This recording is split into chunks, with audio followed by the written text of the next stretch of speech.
Hello বন্ধুরা, কেমন আছো সবাই? আশা করছি সকলে ভালো আছো। প্রিয় বন্ধুরা, আজকে তোমাদের জন্য নিয়ে এলাম আরও একটি নতুন গল্প।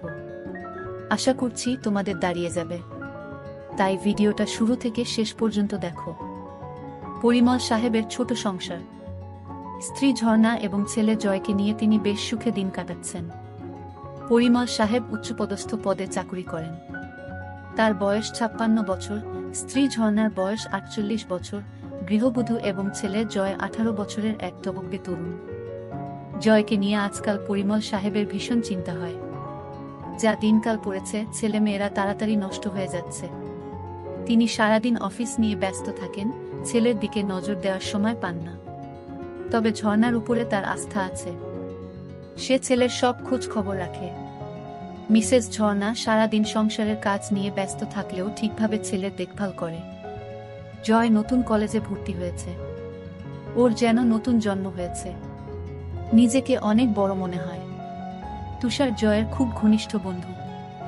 সে জয়ের সাথে অনেক আড্ডা দেয়, বান্ধবীদের নিয়ে অনেক ধরনের চিন্তা করে। তবে সবচেয়ে ভালো লাগে ভূগোলের ম্যাডামকে। জয় জানে ম্যাডামকে নিয়ে এসব চিন্তা করা অন্যায়, কিন্তু ওর মন মানে না।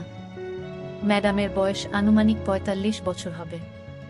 বেশ লম্বা। ভূগোল ম্যাডামের ক্লাস শুরু হবার আগে জয় প্রতিদিন কলেজের করিডোরে দাঁড়িয়ে থাকে, কারণ ওখানে দাঁড়িয়ে থাকলে ম্যাডামকে ভালোভাবে দেখা যায়।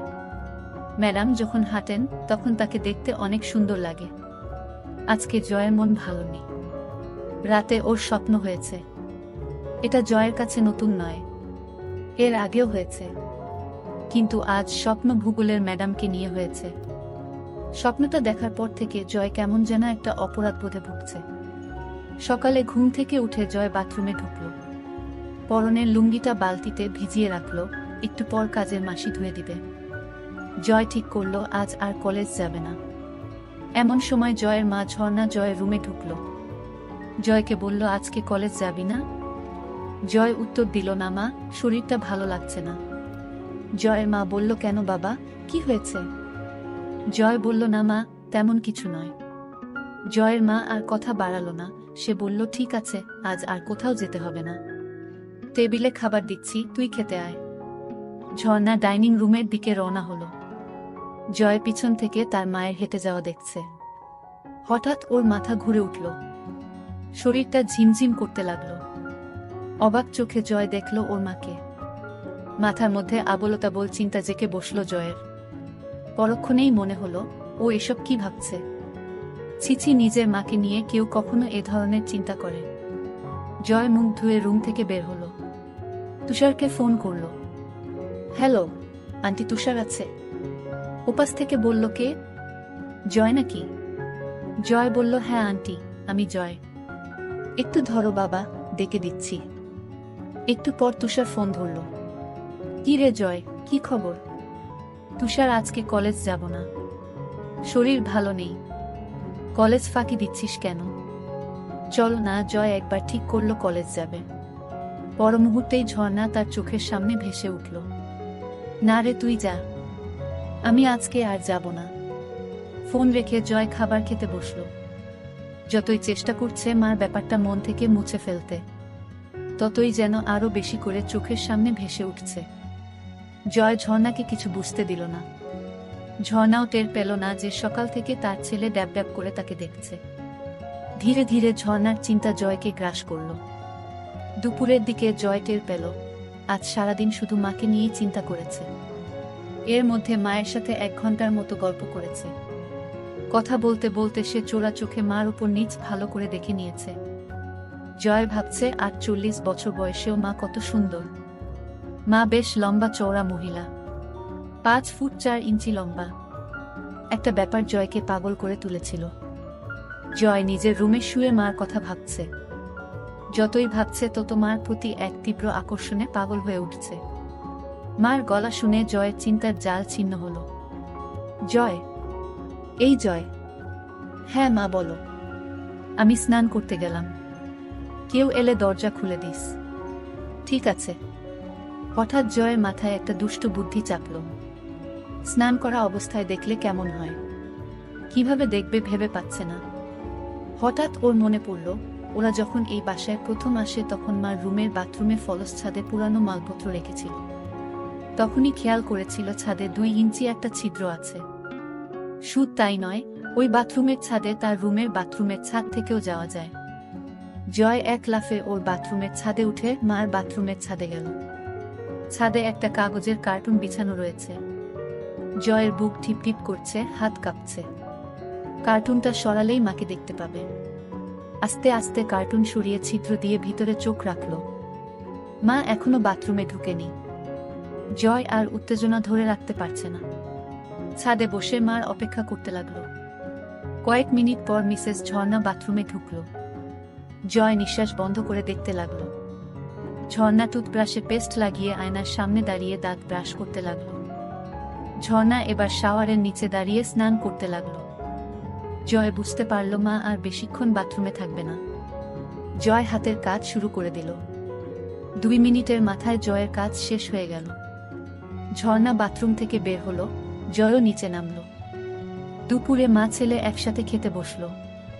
খাওয়ার পর জয় নিজের রুমে শুয়ে একটা বই পড়তে লাগল। বইতে মা ও ছেলের অনেক গল্প আছে। সে মজা করে গল্পগুলো পড়তে লাগল। ঘণ্টা খানেক পর জয় শুনতে পেল মার ঘরে ফোন বাজছে। ঝর্ণা ফোনে কথা জয়কে ডাকল। জয়, ঘুমাচ্ছিস নাকি? না মা, বলো। তোর বড় জেঠির শরীরটা আবার খারাপ করেছে। বাসায় কেউ নেই। তুই যা তো বাবা। আশেপাশে কোনো ডাক্তার থাকলে সাথে নিয়ে যা। জয় ঝটপট রেডি হয়ে রওনা দিল। জয় পৌঁছে দেখে জেঠির শরীর যতটা খারাপ ভেবেছিল ততটা খারাপ না। জয়ের জেঠির বয়স 50 বছরের মতো হবে। জয়কে জেঠি নড়ে উঠল। জয়, এসেছিস? জেঠি, তোমার শরীর কি খুব খারাপ? হ্যাঁ বাবা, সকাল থেকে শরীরটা খুব ব্যথা করছে। ডাক্তার ডাকবো? ডাক্তার লাগবে না। এখন কেমন বোধ করছো? ওই যে বললাম, খুব ব্যথা। কোথায় ব্যথা করছে?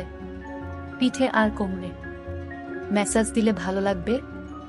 বুঝতে পারছি না। জয় ম্যাসাজ শুরু করল। কিছুক্ষণ পর জয় বুঝতে পারল জেঠির ব্যথা কমছে। ভালো লাগছে জেঠি? হ্যাঁ বাবা, খুব ভালো লাগছে। ঘুম ঘুম ভাব হচ্ছে। ঠিক আছে, তুমি ঘুমাও। কয়েক মিনিটের মধ্যে মিনু ঘুমিয়ে গেল। তার নিঃশ্বাস ভারী হয়ে উঠল। এদিকে জয় বাসা থেকে বের হওয়ার পর মা জয়ের রুমে ঢুকল। ছেলেটা সবকিছু অগোছালো করে রাখে। রুম গোছাতে গোছাতে ঝর্ণা হঠাৎ বালিশের নিচে একটা বই আবিষ্কার করল। বই খুলে দেখে ঝর্ণার চোখ কপালে উঠে গেল, মাথা বনবন করে ঘুরতে লাগলো।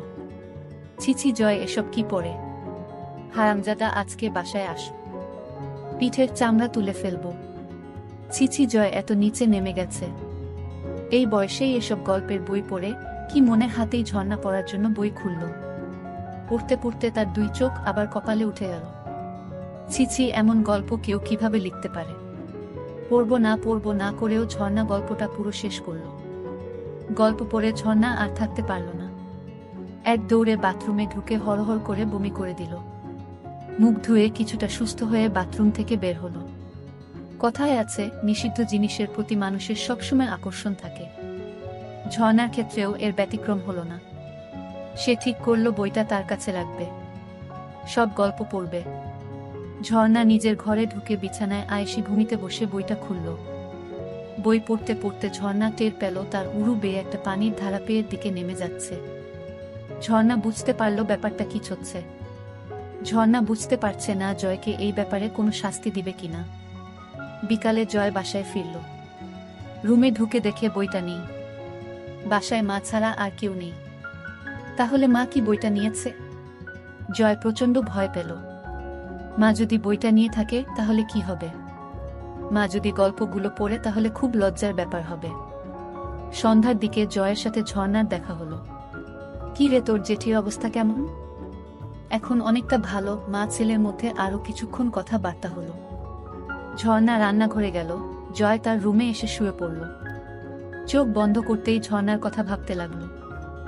ওদিকে ঝর্ণা রান্নাঘর থেকে নিজের ঘরে যেয়ে বাকি গল্পগুলো পড়তে লাগল। বেশিরভাগ গল্পই মাছেলের নিয়ে। ঝর্ণা গরম হয়ে গেল। কি করবে ভেবে পাচ্ছে না। ঝর্ণা কি করবে? রান্নাঘরে বেগুন নেই। হঠাৎ মাথায় একটা বুদ্ধি এলো। ঝর্ণার মাথা খারাপ হয়ে গেছে, কি করছে নিজেই জানে না।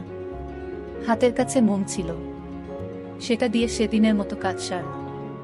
সন্ধ্যার পরে জয় আড্ডা মারতে বের হলো। এই ফাঁকে ঝর্ণা জয়ের রুমে ঢুকল। খুঁজতে খুঁজতে বিছানার নিচে কিছু সিডি পেল। একটা সিডি নিয়ে প্লেয়ারে চালিয়ে সোফায় বসল। ঝর্ণা অবাক হয়ে দেখছে, আড্ডায় জয়ের বন্ধুরা মেয়ে ছাড়া অন্য কোনো কথা বলে না। জয়ের আর আড্ডা ভালো লাগছে না। এই মুহূর্তে মাকে দেখতে ভীষণ ইচ্ছা করছে। সে বাসায় চলে এলো। এদিকে ঝর্ণা শুয়ে তার ছেলের কথা ভাবছে। মুহূর্তেই আবার ভাবছে, ছিস ছিস, নিজের ছেলেকে এসব কি ভাবছি। ধীরে ধীরে জয়কে নিয়ে তার ভাবনা প্রখর হতে লাগলো। পরিমল সাহেবের বয়স হয়েছে, এখন আর আগের মতো ঝর্ণাকে তৃপ্তি দিতে পারে না। কখনো কখনো ঝর্ণার চরম পুলক হওয়ার আগেই পরিমল সাহেব হাঁপিয়ে যায়। সব মিলিয়ে ধীরে ধীরে ঝর্ণার সমস্ত ভাবনা জুড়ে তার ছেলে জয় এসে পড়ল। রাতে ঝর্ণা ও জয় একসাথে খেতে বসল। ঝর্ণা আর চোখে লক্ষ্য করল জয় ড্যাব ড্যাব করে তাকে দেখছে। মাঝরাতে জয়ের ঘুম ভেঙে গেল। এদিকে সারা রাত ধরে ঝর্ণা ঘুমাতে পারেনি। যখনই চোখ বন্ধ করে তখনই জয়ের চেহারা ভেসে ওঠে। ঝর্ণা বুঝতে পারছে না কি করবে। একদিকে ছেলের প্রতি নিষিদ্ধ টান, আরেকদিকে মা ছেলের সম্পর্ক। স্বামী তাকে যথেষ্ট ভালোবাসলেও তাকে সুখ দিতে পারে না। অবশেষে ঝর্ণা সিদ্ধান্ত নিল কাল দিনে জয়কে বাজিয়ে দেখবে। সে জয়ের মা। জয়ের মনে কিছু থাকলে ভয়ে সে সেটা প্রকাশ করবে না। প্রথম সুযোগ তাকেই দিতে হবে।